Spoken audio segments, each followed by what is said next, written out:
हिंदी जो राष्ट्रभाषा, जिसको गांधी जी ने 2018 में राष्ट्रभाषा के रूप में घोषित किया और जिसकी तरफ प्रमोद जी ने जिक्र किया, जिनको हम लोग प्रमोद बाबू बड़े प्यार से करते हैं, कि हिंदी के विकास में अहिंदी भाषियों का क्या योगदान रहा है, विस्तार से आपने बताया। न सिर्फ भारत के हिंदी भाषियों बल्कि विदेश के हिंदी भाषियों की तरफ आपने जिक्र किया। हिंदी के व्याकरण के माध्यम से हम सभी हिंदी के विद्यार्थियों को पता है कि हिंदी का जो पहला इतिहास भी लिखा गया वो भी विदेशी के माध्यम से लिखा गया, और हिंदी के जिस व्याकरण की तरफ जिक्र किया वो भी विदेशी के माध्यम से। तो विदेशियों का हिंदी के विकास में, हिंदी के बनने में, बनाने में और उसको प्रचार प्रसार करने में बड़ा योगदान रहा है।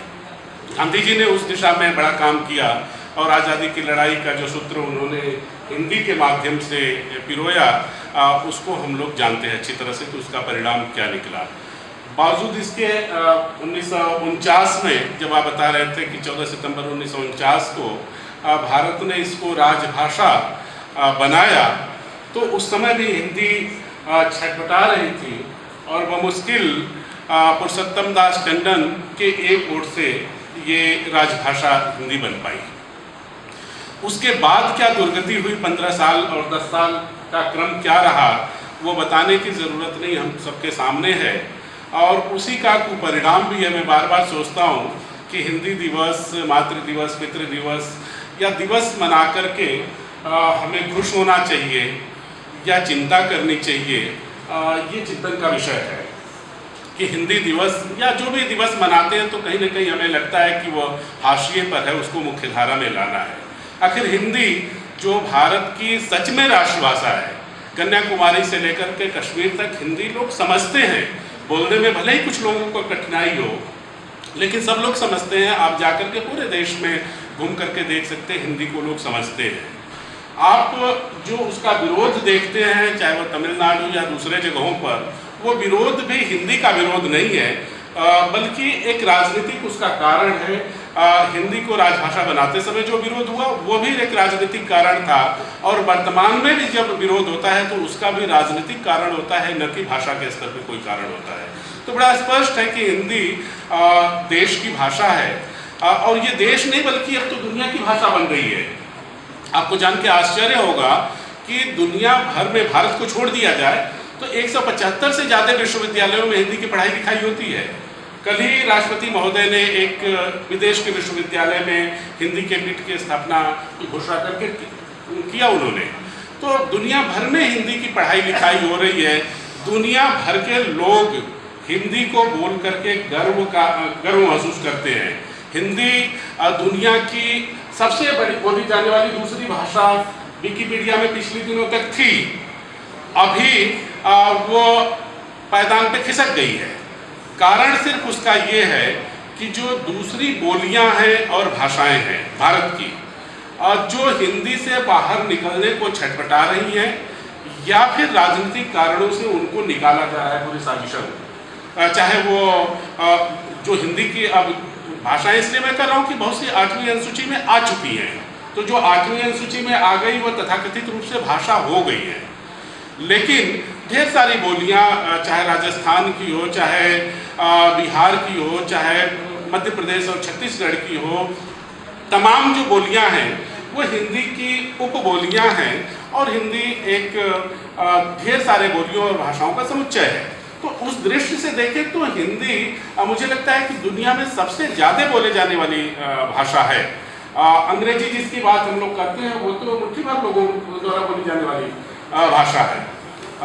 अंग्रेजी पूरे ब्रिटेन में ही अंग्रेजी नहीं बोली जाती, दुनिया की तो बात छोड़ दीजिए। तो इसलिए हिंदी का गौरव राजभाषा विभाग के माध्यम से नहीं आएगा, बहुत स्पष्ट है। बार बार आप जिक्र कर रहे थे और जिस हिंदी शब्दावली को बनाने की उपक्रम की और उसकी प्रक्रिया की बात कर रहे थे, वो भी कि हिंदी बनाई जाने वाली भाषा नहीं है। हिंदी के शब्द बनाए नहीं जा सकते, बल्कि वह समाज से लिए जा सकते हैं, और भाषा और बोली समाज में बनती है, किसी प्रयोगशाला में नहीं। ये बड़ा स्पष्ट है। और हिंदी ढेर सारे शब्दों का आपने उदाहरण दिया जो विदेशी और देसी तमाम भाषाओं से लिया गया है हिंदी में, और हमें पता भी नहीं कि वो हिंदी की है या दूसरी भाषा की है। अंग्रेजी के ढेर सारे शब्द जिनकी तरफ आपने जिनका जिक्र किया, वो पूरी शिद्दत के साथ हिंदी में घुल मिल गई हैं और हमें पता भी नहीं चलता कि वो हिंदी नहीं है। अगर कोई याद दिलाता है कि हिंदी नहीं अंग्रेजी से, तो ही हमें लगता है कि ये अंग्रेजी से आई। तो इसलिए हिंदी जन की भाषा है, समाज की भाषा है, देश की भाषा है, राष्ट्र की भाषा है, राष्ट्र के एकीकरण की भाषा है। इसलिए उसको हमें अपनाना होगा अपने काम के स्तर पर। मैं बार बार कहता हूँ कि अपने काम के स्तर पर। जब मैं कभी दिल्ली से हवाई जहाज में बैठता हूँ पटना के लिए, तो दिल्ली के बच्चों की माँ जो है वो अंग्रेजी में बोलती रहती है।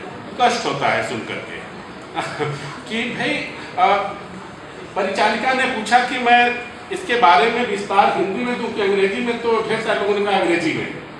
यानी कि उनको या तो कंफर्ट हिंदी में नहीं है, जिसको हम मान नहीं सकते, हम मानने को तैयार नहीं कि वह हिंदी में कंफर्ट नहीं है, लेकिन एक मन के भीतर की जो हीन भावना है वो कहीं ना कहीं हमें परेशान करती है और हम अंग्रेजी की तरफ उन्मुख हो जाते हैं। मुझे लगता है कि उस हीन भावना से उबरने का आज दिन है, संकल्प का आज दिन है। हम सभी संकल्प लेंगे कि चूंकि ये संस्था है और संस्था के माध्यम से अगर संकल्प लेंगे तो वो समाज तक जाएगा और उसका परिणति सुखद होगी। आज इस अवसर पर पिछले, जैसा कि गरिमा जी ने बताया कि 5 सितंबर से हम लोगों ने हिंदी बच्चों के बीच में, विद्यार्थियों के बीच में, क्योंकि पाठ्यक्रम इनको अंग्रेजी में पकड़ा दिया जाता है, हम लोग कोशिश कर रहे हैं कि वह हिंदी में पढ़ाएं, बच्चे पढ़ें भी और शिक्षक पढ़ाएं भी। हिंदी में पढ़ाया जा सकता है, पढ़ा जा सकता है सभी विषयों को, सभी अनुशासनों को, वो प्रयास जारी है। लेकिन विद्यार्थियों के बीच में उस तरह के प्रचार प्रसार और विद्यार्थियों के बीच में हिंदी को लेकर के जागरूकता है, क्योंकि एक गलतफहमी हो गई कि पढ़ने लिखने की भाषा अंग्रेजी हो सकती है, काम करने की भाषा अंग्रेजी हो सकती है। उस गलतफहमी से उबरने की ज़रूरत है, जिसके लिए विभिन्न आयोजनों, कई तरह के कार्यक्रमों का आयोजन विद्यार्थियों के बीच में शिक्षक बंधुओं ने किया और उसका परिणाम सांकेतिक है। ऐसा नहीं है कि जिसको पुरस्कार मिलेगा वो बहुत अच्छा हिंदी जानता है, बाकी हिंदी नहीं जानते। हमारे सभी विद्यार्थी, सभी शिक्षक हिंदी जानते हैं अच्छी तरह से। पुरस्कार की सिर्फ घोषणा आज होगी। पुरस्कार 2 अक्टूबर के जो बड़ा कार्यक्रम है विश्वविद्यालय का, उसमें उस पुरस्कार का वितरण होगा। इस अवसर पर 3 प्रतियोगिताओं का आयोजन विश्वविद्यालय के शिक्षकों के माध्यम से और प्रमोद मीना जी की अगुवाई में किया गया था, जिसमें पहली प्रतियोगिता मौलिक कविता पाठन की थी, जिसमें प्रथम, द्वितीय, तृतीय पुरस्कार देने की एक परिपाटी है। इसलिए इसको उसी भाव में आप ले, जिसको न पुरस्कार मिल रहा वो कहीं दुखी होने की जरूरत नहीं है। ऐसा नहीं कि आपने अच्छी कविता नहीं सुनाई होगी। पहला पुरस्कार हिंदी विभाग, स्वाभाविक है कि हिंदी विभाग से ज़्यादा अपेक्षा की जाती है, तो हिंदी विभाग MA प्रथम सेमेस्टर की छात्रा है ऋचा पुष्कर, जिनको ये पहला पुरस्कार जाता है। खड़ा हो जाए तो बाकी लोग देख लेंगे अगर उपस्थित हो तो। जी, ऋचा। द्वितीय पुरस्कार संकल्प श्रीवास्तव, जो जंतु विज्ञान विभाग के पंचम सेमेस्टर के हैं। और तृतीय पुरस्कार कंप्यूटर और सूचना प्रौद्योगिकी के बीटेक के विद्यार्थी हैं सौरभ कुमार जी, उनको जाता है। हाँ, मौलिक कविता पाठन में संयुक्त द्वितीय पुरस्कार है। पहला संकल्प श्रीवास्तव को गया था और दूसरा अमन मिश्रा, जो भौतिक विज्ञान विभाग के विद्यार्थी हैं। यानी कि जबकि विज्ञान के विद्यार्थियों में भी कविता और साहित्य को लेकर के रुचि की कमी नहीं है। कुल 4 में से 3 गैर हिंदी को गया है। दूसरी प्रतियोगिता निबंध लेखन की थी, जिसमें प्रथम पुरस्कार जंतु विज्ञान विभाग के जा रहा है पंचम सेमेस्टर के यंजुष मधु। और द्वितीय पुरस्कार विकास को जा रहा है, जो हिंदी ऑनर्स के विद्यार्थी 5वें सेमेस्टर के। और तीसरा पुरस्कार संयुक्त रूप से 2 लोगों को गया है। हिंदी विभाग की BA ऑनर्स पंचम सेमेस्टर की काजल कुमारी और दूसरा पुरस्कार हिंदी विभाग के ही पंचम सेमेस्टर के सचिन कुमार को जाता है।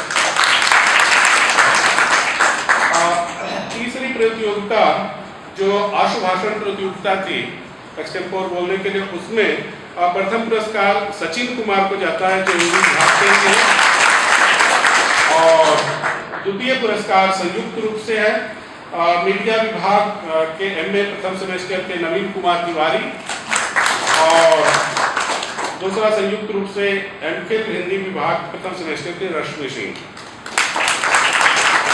और तृतीय पुरस्कार एमफिल जनसंचार की छात्रा फर्स्ट सेमेस्टर की हैं सुश्री चिन्मयी, जो गैर हिंदी भाषा कोलकाता से हैं। बहुत बहुत शुभकामनाएं आप सबको। मैं अपनी बात को खत्म करता हूँ। धन्यवाद।